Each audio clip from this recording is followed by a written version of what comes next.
So, it's Friday night, and I don't really feel like talking about the news, but at the same time, I do feel like talking about the news, so I'm making this video.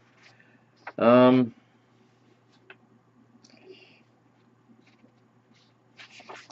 uh, there's a need right now to reinvest in the space program, to develop to begin to inspire people again into thinking, especially young people, into thinking that they can be a part of the space pioneering, and they could be an engineer, they could be you know pilot, whatever, but that people should be a part of that. They should you know work and devote time to it because it's a worthwhile goal and it's going to yield a future for this nation. I think you look at what China did with having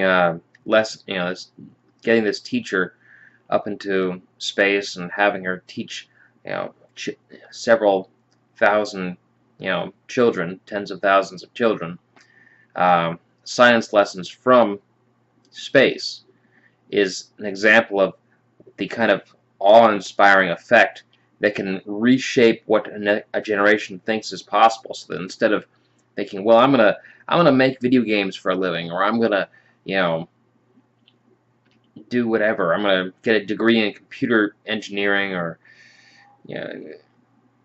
or God forbid pot farming or something, they have something useful to put their efforts into. They have something that inspires them to say, okay, well, I'm gonna work at NASA. I'm gonna devote the time to do that, and that instilled at a young age is gonna give young people a sense of purpose and a sense that they can be given to something more.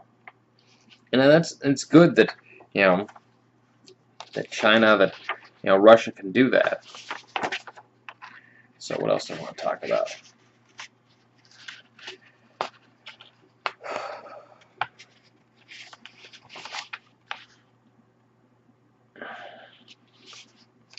There's some stuff about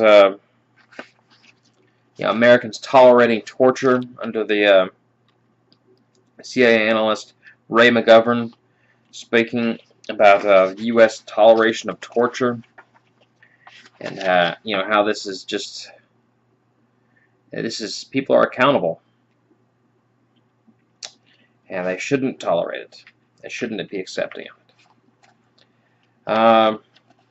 A former National Security Council official proposes strike a war in the Balkans, and you get like this sense that even though most of the world is moving in this sane direction towards development, towards working together around economic projects, there are still individuals that are out and out crazy, pushing for World War III, and this is an example of just the wildness of the time period we live in, and how it's not we can't take things for granted. We have to constantly be changing ourselves and moving towards a better future for ourselves and for others.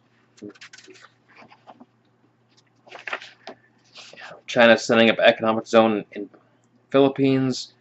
There's other things I could talk about. I think I might keep it short tonight. I'm hungry again for some reason. But yeah, I'm changing up the room, trying to give myself a sane working area, a sane living space, because being where I am right now is not very sane, and it's just difficult. But hopefully I can reshape my environment to promote my creativity enough to continue this sort of daily event and to build on it. So with that, I'll leave.